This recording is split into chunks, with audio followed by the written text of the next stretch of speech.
Criminal కేసుల్లో Revanth top. దేశంలోనే అత్యధిక కేసులున్న సీఎం. ఆయనపై మొత్తం 89 కేసులు ఏడీఆర్ అధ్యయనంలో వెల్లడి. దేశంలోని ముఖ్యమంత్రుల్లో 42% మంది తీవ్రమైన నేరాలకు సంబంధించిన అభియోగాలు ఎదుర్కొంటున్నట్లు ఎన్నికల కమిషన్ కు సమర్పించిన అఫిడవిట్ లో అధ్యయనం చేసిన అసోసియేషన్ ఫర్ డెమోక్రటిక్ రిఫార్మ్స్ వెల్లడించింది. అంటే దాదాపుగా 42% మంది, అంటే దేశంలో ఉన్న మొత్తం రాష్ట్రాల్లో 42% మంది ముఖ్యమంత్రుల మీద క్రిమినల్ కేసులు ఉన్నాయి.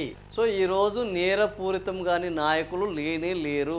నేర చరిత్ర లేని నాయకులు ఈ ప్రజాస్వామ్యంలో ఇంకా వచ్చే అవకాశమే లేదు. వరుసగా 30 రోజులు కస్టడీలో ఉన్న పక్షంలో ప్రధానమంత్రి, ముఖ్యమంత్రి, కేంద్ర రాష్ట్ర మంత్రులు తమ పదవులను కోల్పోయేందుకు ఉద్దేశించిన 130వ రాజ్యాంగ సవరణ బిల్లును కేంద్ర ప్రభుత్వం బుధవారం లోక్సభలో ప్రవేశపెట్టిన నేపథ్యంలో ఏడీఆర్ నివేదికలోని అంశాలు సంచలనంగా మారాయి. ఎందుకంటే 42% మంది సీఎంలు, 42% మంది సీఎంలు, 42% సీఎం చీఫ్ మినిస్టర్లు ఈ నేరారోపణలను ఎదుర్కొంటున్నారు. సో ఇప్పుడు ఏంది, ఎదుర్కొంటున్న 10 మంది ముఖ్యమంత్రుల్లో అత్యధికంగా నేరారోపణలు ఎదుర్కొంటున్న ఈ 42%లో అత్యధికంగా టాప్ 10లో ఎవరు ఉన్న వాళ్ళని తీస్తే అందులో ఒకరుగా తెలంగాణ ముఖ్యమంత్రి రేవంత్ రెడ్డి పైనే టాప్ 1. ఈ టాప్ 10 తీస్తే ముఖ్యమంత్రి రేవంత్ రెడ్డి టాప్ 1లో ఉన్నారు అనేది ఏది association for democratic reforms ADR సంస్థ వెల్లడించిన ఇది వార్తా కథనము. ఇది ఎవరో కల్పించింది, సృష్టించింది కాదు. ఇది ఎవరికి ఇచ్చింది, ఎన్నికల కమిషన్ వారు సమర్పించిన అఫిడవిట్ల ఆధారంగా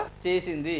సో దీనికి సంబంధించి టాప్ 1లో మనకు రేవంత్ రెడ్డి గారు ఉన్నారు అనేది ఈ వార్తా కథనం యొక్క సారాంశము. సో 2024 డిసెంబర్లో ఏడీఆర్ ఈ నివేదిక తయారు చేసింది. 13 మంది సీఎంల పైన క్రిమినల్ కేసులు. దేశంలోని 31 మంది ముఖ్యమంత్రుల్లో 13 మంది, 31 మంది ముఖ్యమంత్రులలో 13 మంది మీద, అంటే ఇది రివర్స్ అయింది, నెంబర్ 31 కాస్త 13 అయింది ఇట్లా. సో 31 మంది మంత్రుల 13 మంది మీద క్రిమినల్ కేసులు ఉన్నాయి. వీళ్ళు 10 మంది ముఖ్యమంత్రులు అత్యాయత్నము, కిడ్నాప్, లంచము, కేసులు. ఇంకా మర్డరర్స్ 10 మంది మీద మర్డర్ కేసులు కూడా ఉన్నాయి. మర్డర్ కేసులు, కిడ్నాప్ కేసులు, వేధింపులు, లంచం కేసులు, వేధింపులు ఉన్నాయి. సో ఈ 10 మంది ముఖ్యమంత్రులు 7 ప్రతిపక్ష పాలిత రాష్ట్రాలకు చెందిన వారు కాగా బీజేపీ మిత్రపక్షాలకు చెందిన వారు 2. సో ఇండియా కూటమి వాళ్ళు 10 మంది 7 ఉన్నారు.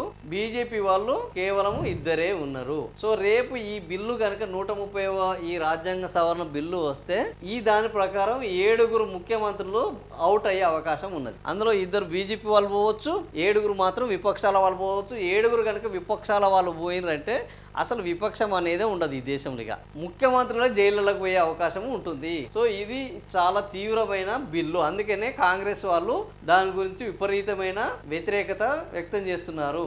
ఈ బిల్లులో ఏం జరుగుతుంది అంటే ఈ 10 మంది ముఖ్యమంత్రులు నేరారోపణలు రుజువు అయితే గరిష్ట స్థాయిలో 5 ఏళ్ళు అంతకు మించి శిక్ష పడే అవకాశం ఉన్నది.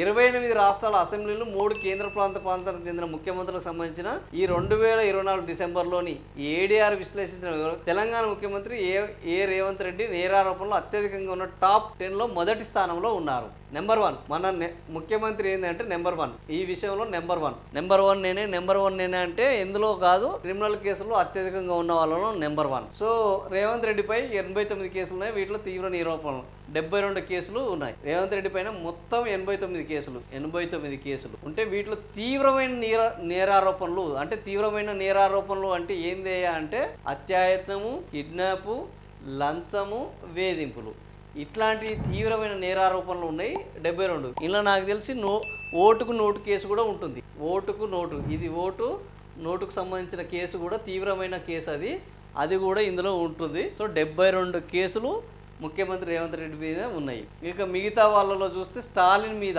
42 కేసులు ఉన్నాయి. ఈరోజు స్టాలిన్ మీద 42 కేసులు ఉన్నాయి. 3వ స్థానంలో ఆంధ్రప్రదేశ్. సో శిష్యుడు ఎవరు, మన రేవంత్ రెడ్డి నెంబర్ 1లో ఉంటే గురువు మాత్రం 3వ స్థానంలో ఉన్నాడు. మధ్యలో ఎవరు ఉన్నారంటే స్టాలిన్. అంటే తెలుగు తంబిలే ఫస్ట్ 3. ఇప్పుడు తెలుగు తంబి అనేది నడుస్తుంది. ఉపరాష్ట్రపతికి సంబంధించి తెలుగు ఒకతను, తంబి ఒకతను. కానీ ఈ సివిల్ క్రిమినల్ కేసులలో తెలుగు తంబీలు పోటీ పడుతున్నారు. మొత్తానికి మొదటి 3 స్థానాల్లో తెలుగు తంబీలే ఉన్నారు. ఫస్ట్ ప్లేస్ లో తెలంగాణ, సెకండ్ ప్లేస్ లో తమిళనాడు, థర్డ్ ప్లేస్ లో ఆంధ్ర. ఈ 3 కలిసే ఉన్నాయి. ఈ 3 చోట్ల తెలుగు తమిళ కలగలిసి ఉన్నది. సో ఆ తర్వాత ఆయన పైన మొత్తం 19 కేసులు ఉన్నాయి. తీవ్ర నేరాభియోగాలు 32 ఉన్నాయి. కర్ణాటక ముఖ్యమంత్రి 4వ స్థానంలో. ఈయన సౌత్ ఇండియానే, ఈయన కూడా 4 తెలుగు మొత్తం సౌత్ ఇండియా వాళ్ళ మీదనే ఎక్కువగా ఉన్నాయి. ఆయనపై మొత్తం 13 కేసులు ఉన్నాయి. 5వ స్థానంలో జార్ఖండ్ హేమంత్ సోరెన్, ఆయనపై 5 కేసులు ఉన్నాయి నేరారోపణలు. ఆ తర్వాత దేవేంద్ర ఫడ్నవీస్ మీద 4 కేసులు ఉన్నాయి. తీవ్రమైన 7వ స్థానంలో ఉన్న హిమాచల్ ప్రదేశ్ సుఖ్వీందర్ సింగ్ ఉన్నారు. 8వ స్థానంలో కేరళ ముఖ్యమంత్రి, 9వ స్థానంలో సిక్కిం ముఖ్యమంత్రి, 10వ స్థానంలో పంజాబ్ భగవాన్. ఇందులో వీళ్ళందరూ పంజాబ్ ఆయన వ్యతిరేకమే, వీళ్ళందరూ వ్యతిరేకమే. దాదాపుగా వీళ్ళు మిత్రపక్షాలు కాదే కాదు, వీళ్ళందరి మీద తీవ్రమైన కేసులు ఉన్నాయి. ఇందులో ఎక్కువ కూడా సౌత్ ఇండియా వాళ్ళ మీదనే ఎక్కువగా ఉన్నాయి,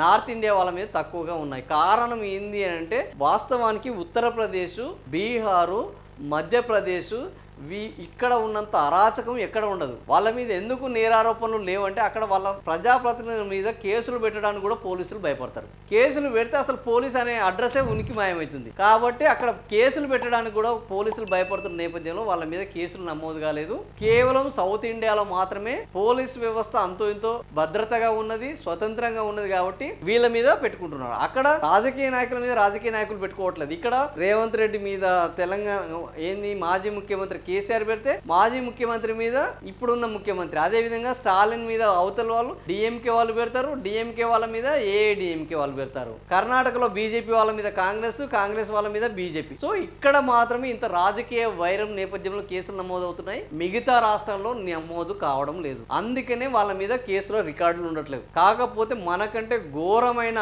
కిడ్నాపులు, హత్యా సంస్కృతి, వేధింపుల సంస్కృతి, భయపెట్టే సంస్కృతి ఎక్కడ ఉత్తరప్రదేశ్, బీహారు, మధ్యప్రదేశ్ రాష్ట్రాల్లో ఉన్నదని ఏ క్రిమినల్ రికార్డులు చూస్తే తెలుస్తుంది. కాకపోతే వాళ్ళ మీద రికార్డులు నమోదు కావడం లేదు, అంతే తేడా. సో ఓవరాల్ గా అయితే ఉన్న రికార్డుల ప్రకారం ముఖ్యమంత్రి రేవంత్ రెడ్డి నెంబర్ 1 అని చెప్పొచ్చు. సో అది ఈ రోజు క్రిమినల్ కేసులకు సంబంధించిన నెంబర్ 1.